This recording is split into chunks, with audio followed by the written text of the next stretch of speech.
invitación, igual que a los autores, y a todos los que hicieron posible esta presentación. Es que sí me parece que es un acontecimiento importante el que dos autores que viven y trabajan en México estén produciendo contribuciones sobre el pensamiento hegeliano que se pueden medir con las producciones de otros países. La calidad del libro es indudable, está a la par de otras contribuciones, de otras interpretaciones que están empujando a nivel mundial la reflexión o el regreso respecto del pensamiento hegeliano, que evidentemente pues no estaba liquidado.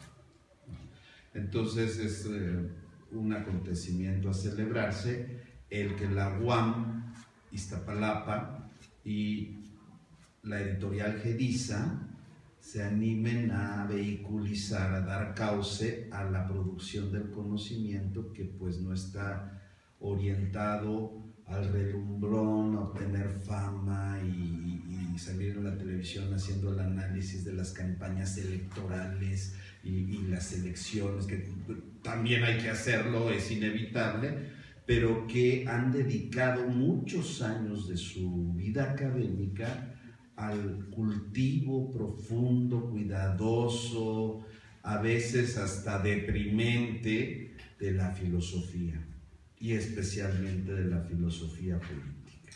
Obviamente son dos autores que llevan muchos años, están muy versados en el tema que trabajan. Esta no es su primera obra sobre el pensamiento de Hegel, ya cada uno por su parte ha publicado artículos y libros acerca del pensamiento hegeliano desde hace mucho tiempo. Entonces estamos frente a autores que saben de lo que hablan, saben trabajar el tema. Y produjeron una obra que ya Javier pues hizo la reseña prácticamente completa de lo que trae el libro y de por qué provoca leerlo, comprarlo y leerlo, ¿no?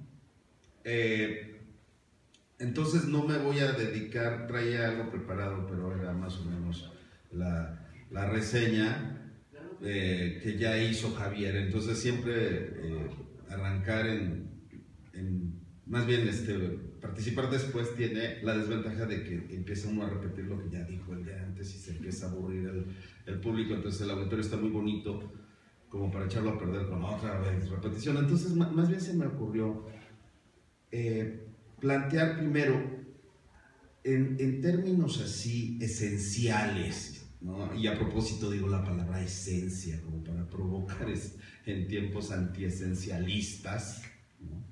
Y antimetafísicos, o por lo menos postmetafísicos, podríamos plantear por qué es importante hoy esencialmente el pensamiento de Hegel. Y sí considero que Hegel proporciona una forma de pensar al mundo social y a nuestros fenómenos actuales de forma procesual, como procesos que se concretan en momentos que cristalizan o condensan relaciones múltiples entre seres humanos. Entonces, esta perspectiva relacional, como el Estado o el derecho, pues no son cosas, no son escritos, no son libros, son procesos que además tienen momentos de concreción contradictoria. Esta forma de pensamiento no la inventaron los constructivistas, ni Piaget, sino Hegel. A Hegel le debemos esta manera de entender los procesos sociales complejos como eso, como proceso y por tanto como movimientos que en tanto tales están en tensión permanente, en negación permanente. El hombre al afirmarse se niega, ¿sí? Entonces este tipo de fenómenos que no tienen que ver por supuesto con ningún cantinfleo, aunque parezca la primera, ¿no? O sea, hay memes ahora que se burlan de esta forma de Hegel, ¿no? Y entonces ponen a Cantinflas diciendo, yo les puedo explicar la dialéctica hegeliana prácticamente, ¿no? Y bueno, pues sí, este es el primer contacto que se tiene con Hegel, ¿no? Así, ¿de qué habla? ¿De qué está hablando? ¿Dónde está el objeto del que está hablando? ¿No? Cuesta trabajo. Ajá. Pero, por ejemplo, cuando Marx piensa que las mercancías no son cosas sino relaciones, está usando una forma de pensar de Hegel, pero está abarcando un momento que en Hegel no se desarrolló tanto como en el pensamiento de Marx. No. Claro que Marx decía que su propio esfuerzo era materialista y estaba en contraposición al idealismo hegeliano, pero ya en otra ocasión tuvimos una mesa donde discutimos estos aspectos, donde comenzamos más bien a hablar de estos aspectos de la dialéctica hegeliana y veíamos que Marx es más deudor de Hegel de lo que el propio Marx es consciente. Ajá. Él dice, usé la lógica de Hegel para redactar los Grundrisse y coqueteé con él, etcétera, ¿no? Pero el despliegue del capital como proceso, esa concepción del capital no es una cosa, sino que es un proceso con distintos momentos y muy complejo y contradictorio. Esa concepción del capital de Marx es de estirpe hegeliana, ¿no? Ahora imagínense en qué tiempos estamos, que un señor francés, muy joven, el que escribe un libro que se llama El Capital, Piketty, El Capital, así, empieza la primera página diciendo el capital es el conjunto de cosas que se avientan a la producción de mercancías para obtener una ganancia. Lo que Marx se encargó de refutar y le costó mucho tiempo y mucho trabajo, Piketty lo desarma y luego ya sabemos por qué, ¿no? Él dijo muy claramente, pues yo no leí El Capital, ¿no? Yo no leí El Capital de Marx, ¿no? No sé de qué trata. Yo estoy tratando de analizar el capitalismo del siglo XXI, pues ya sabemos cuál es el resultado de ese tipo de análisis, cosificador, fetichista y especialmente, particularmente erróneo. Porque el problema es aquí de lo verdadero y de lo falso, ¿no? Que por cierto, pues evidentemente son palabras que espantan a una sensibilidad posmoderna que dice, no hay verdades absolutas, o sea, todo es relativo, ¿sí me entiendes? O sea, no quieras tener la verdad metafísica, güey, ¿no? Y Pérez Cortés escribe su ensayo desafiando esta sensibilidad posmoderna, ¿no? Y dice, imagínense, la metafísica militante de Hegel, pues desde el título es así sumamente provocador, ¿no? ¿Quién hace metafísica a estas alturas si vivimos en tiempos posmetafísicos? ¿Y quién milita? ¿Quién milita? En el sentido, pues, militar de la palabra, en el sentido de la disciplina, ¿no? No en el sentido de que milito en un partido para obtener una diputación y comprar finalmente mi camioneta tan anhelada. No, sino la militancia en el sentido profundo de la disciplina, el rigor y la confrontación. Sin lucha y sin conflicto no hay avance en el pensamiento, porque la reflexión es conflicto, es lucha. Entonces, bueno, yo celebro que se haya animado Gediza, ¿no? Y la UAM a publicar aquí. Le comentaba a Sergio que me da mucho gusto que Gediza haya coeditado, porque Gediza publica en toda Iberoamérica y entonces pues van a ser muy leídos, espero, estos autores y este libro. Ahora, hay una especie de como de cresta o de avance o de boom, si quieren ustedes, del pensamiento hegeliano, de la discusión sobre Hegel, una especie de retorno o vuelta a Hegel que se manifiesta en autores como el marxista Frederick Jameson, que acaba de publicar un texto sobre unas variaciones sobre Hegel muy interesantes, pero también desde Fukuyama y su fin de la historia, que fue muy debatido y negativamente criticado. Desde ahí empieza paradójicamente una especie de curiosidad sobre Hegel. Entonces yo creo que este libro responde a la curiosidad que se puede sentir de un autor que es difícil y que mejor a algunos le dan la vuelta a Hegel, ¿no? Mejor, otra cosa, ¿no? Pues algo que sea más espectacular, que dé más elementos como de frases hechas que te permiten ganar conferencias, ¿no? O algo así. Pero lo que me preocupa a mí acerca de esta actitud más bien posmoderna es que Hegel es ineludible en realidad. Sí le puedes dar la vuelta por lo difícil, pero si no lo lees, corres el riesgo de descubrir el hilo negro y el agua tibia con tus investigaciones y con tus estudios. Ese es el riesgo, ¿sí? No lo lees, está bien, te ahorras muchísimas horas, sobre todo de esfuerzo, de concentración. Sí es duro entender a Hegel, leerlo y entenderlo. Por eso a veces te haces de interpretaciones, con el riesgo que ello implica.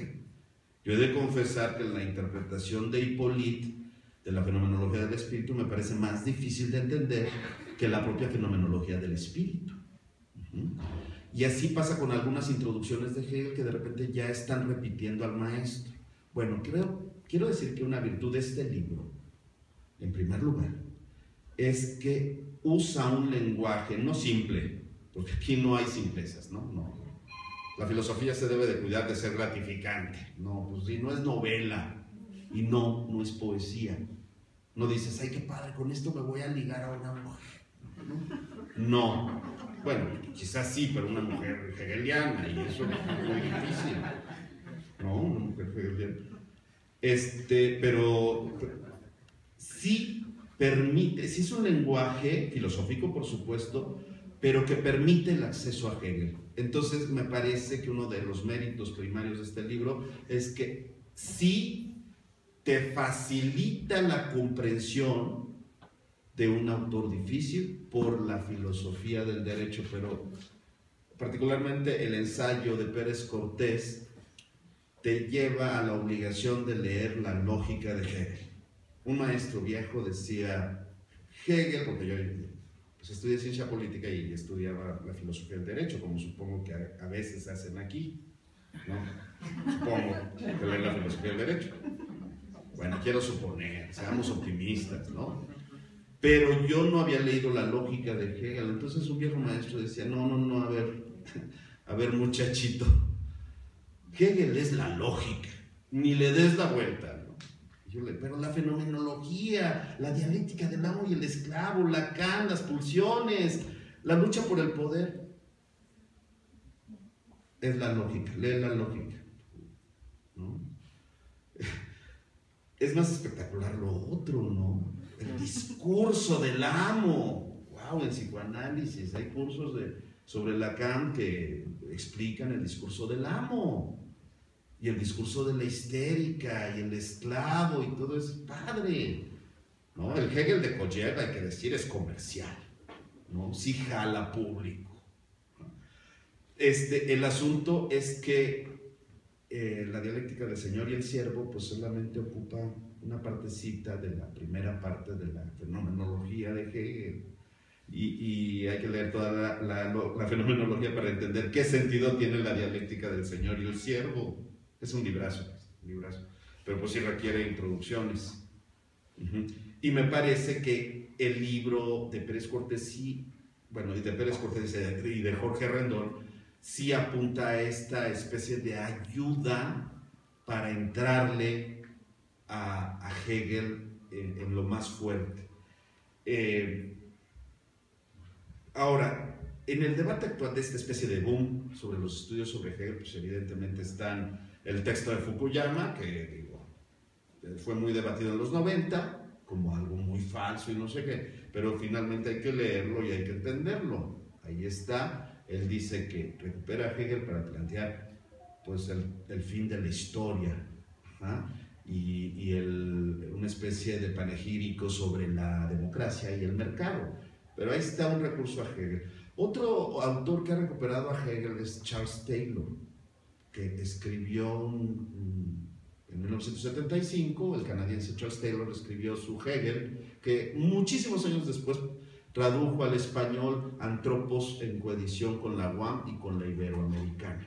Entonces es una buena contribución, pero a mí me parece que ese texto sobre Hegel, muchos lo están leyendo y se enteran de un Hegel canadiense, digamos, ¿no? Pero sobre todo un Hegel muy kantiano, un Hegel que se le quita lo que lo pudiera vincular con Marx, Stalin, el totalitarismo. Y entonces hacen un Hegel domesticado. Esa es así mi impresión del Hegel de Charles Taylor. Luego hay otro Hegel muy famoso, el de Axel Honneth y la lucha por el reconocimiento. Pero lo mismo le pasa a esa lectura sobre Hegel. Recupera al Hegel de Jena y ya cuando va a entrar a la fenomenología del espíritu dice, no, ya aquí ya lo dejo porque ya empiezas a decir cosas muy raras del despliegue del espíritu y cosas muy... Entonces mejor me salto a Mead, al de la intersubjetividad, al psicólogo social. Ese libro se usa como introducción a la psicología social, el libro de Mead, Persona, Individuo, Sociedad. Es muy bueno, sí, pero es un Hegel, dice explícitamente Honneth, que metafísico por allá y yo me salto mejor a la intersubjetividad, más bien como habermasiana, ¿no? Lo mismo hace Habermas por lo demás. Amelia Valcárcel también escribió un libro sobre Hegel y la ética, bastante recomendable, pero igual lo que quiere hacer es domesticar kantianamente a Hegel, ¿no? Si le quitamos esto, que está muy locochón, esto del espíritu autoconsciente, y entonces lo volvemos algo más práctico en una filosofía moral que le quite toda esa metafísica rara. Entonces es un intento... en conjunto estos textos son intentos de, a mí me parece, así lo digo en un artículo, de kantianizar a Hegel. Kantianizar en el sentido de hacerlo una doctrina moral que te permita fundar una jurídica y una política civilizada a través de Kant, ¿no? Y entonces dices, pero Hegel es la superación de la mera moral a través de la eticidad y por lo tanto la filosofía de la historia. Hegel es filosofía de la historia. Pero todo esto tiene un fundamento lógico. El texto de Pérez Cortés está orientado a decirnos sí, y lo demuestra. Yo ya lo había dicho esto porque es la segunda vez que presento el libro y no me quería repetir y no quería decir. Entonces lo que sí digo es que Pérez Cortés demuestra con la lógica la manera en que está estructurada la filosofía del derecho. Y eso nos permite entender que la comprensión de la política no es resultado ni de la biología ni de la voluntad, ¿no? Sino que la comprensión que la política tiene una lógica y que esta lógica, o sea, la existencia de la política, así con todo lo negativo que quieran, que todos los políticos son iguales, que yo no voy a votar, que los partidos, por ahí tuvimos una mesa redonda ya en filosofía, en ciencias políticas, y ese fue el debate, votar o no votar, ¿no? Todos los partidos son iguales, todos los políticos son iguales, y dices, aquí falta filosofía, ¿no? El asunto de la ciencia política, si no se basa en la filosofía, entonces se convierte en un estudio de las pasiones y de las pulsiones por el poder.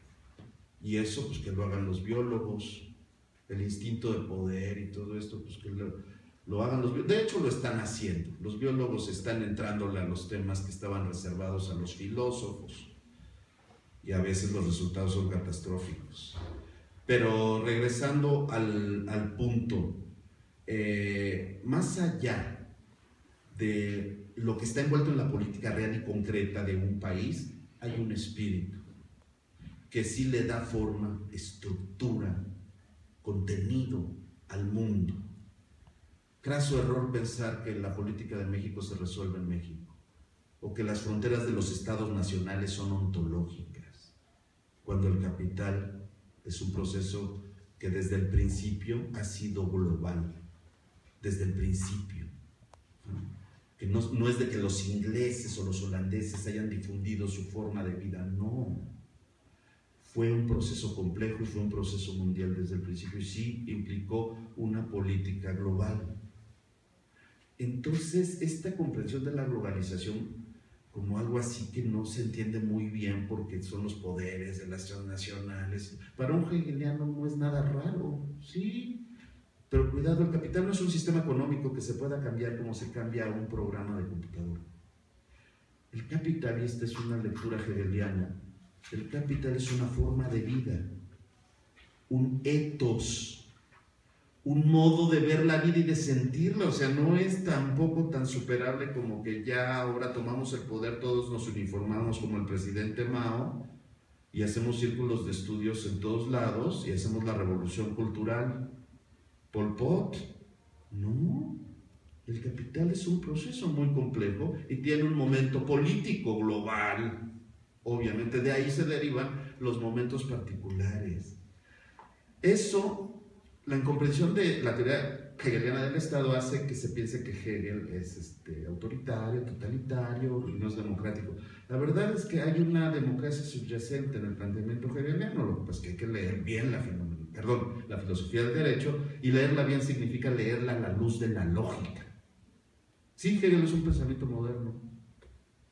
Hegel es un pensador moderno, sí. Por tanto es un pensador de la libertad, solo que la libertad no es solo individual y no se resuelve diciendo somos libres entre todos, como los zapatistas que dicen la libertad es el nosotros entre todos y el nosotros. Y el momento de la libertad individual, del libre albedrío, de decir no quiero, no me someto a lo que dice la asamblea, allá ustedes pueden estar equivocados, el pueblo se puede equivocar. Esta idea hegeliana que no es popular de decir cada pueblo tiene el gobierno que se merece, y veo a Peña Nieto, digo, ¿por qué nos castigó el espíritu así? No podemos tener eso, ¿no? Pero si Hegel lo dice por algo y tiene que ver con el ethos, con la forma acostumbrada de vivir en el mundo. Bueno, esto se ilumina desde una metafísica, porque la metafísica no son los libros de metafísica del Sanborns, ¿no? La metafísica abarca el conjunto de operaciones del pensamiento que se tienen que realizar para pensar algo de manera lógica. Y hasta el más posmoderno de los posmodernos quiere pensar de manera lógica y quiere profesar acerca de la verdad de su pensamiento, por tanto, hace metafísica. En suma, en síntesis y para concluir y no aburrir, traía escrito, ya lo dije, pero me parece que estas palabras pueden resultar más estimulantes para meterse en la lectura de Hegel y escoger este libro como una de las guías para entrarle al pensamiento hegeliano. Entonces lo recomiendo ampliamente, me gusta mucho y quisiera que formara parte del debate de filosofía política en México actualmente. Muchas gracias.